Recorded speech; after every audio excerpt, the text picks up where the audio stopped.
La France a fait une super entrée dans cette compétition et va jouer son troisième et dernier match de poule contre la Suisse à Lille. C'est chez moi quoi, c'est à Lille. Ce qu'il faut savoir, c'est qu'on a une très grande histoire avec les Suisses en termes de confrontation. On les a déjà rencontrés 37 fois et le bilan est de 16 victoires pour 9 nuls et 12 défaites, 67 buts marqués pour 60 buts encaissés et en moyenne on inscrit 3,4 buts par match à chaque fois qu'on rencontre les Suisses. En gros on troue la défense suisse comme du gruyère quoi.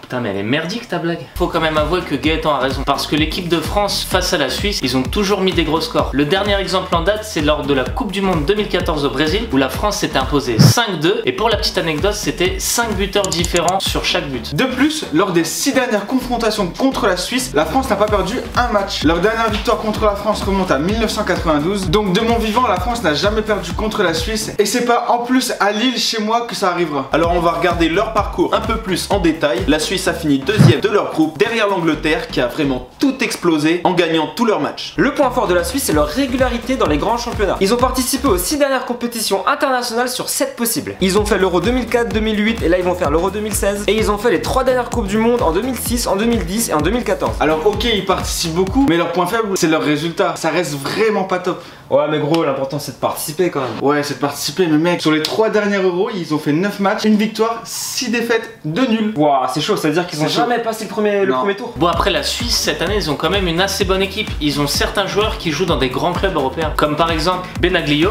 Giroud, Lichtsteiner. Mais le joueur à surveiller bien entendu sera Shaqiri. Alors Shaqiri, il a joué au FC Bâle, au Bayern et à l'Inter. Et Shakira a joué pour Whenever, Whenever et Whenever. Whenever, Whenever.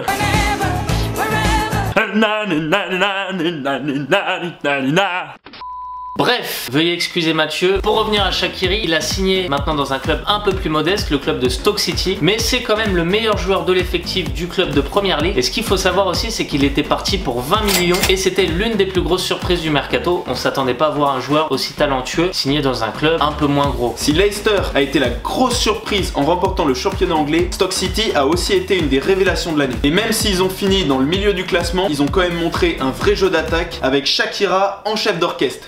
Mec, c'est Shaqiri, c'est pas Shakira. Oh Shaqiri, Shakira. Shakirira. Shakira, ouais, tu me fais pas rire toi. Enfin bref, on rencontre souvent les Suisses et en général ça se passe bien, donc devrait pas y avoir de soucis. En tout cas j'ai hâte de voir le match. Les Suisses, faites-nous rêver, j'espère qu'on assistera à une bête de rencontre et bien sûr qu'on finira en beauté cette phase de poule. Et rendez-vous en 8e de finale, ciao.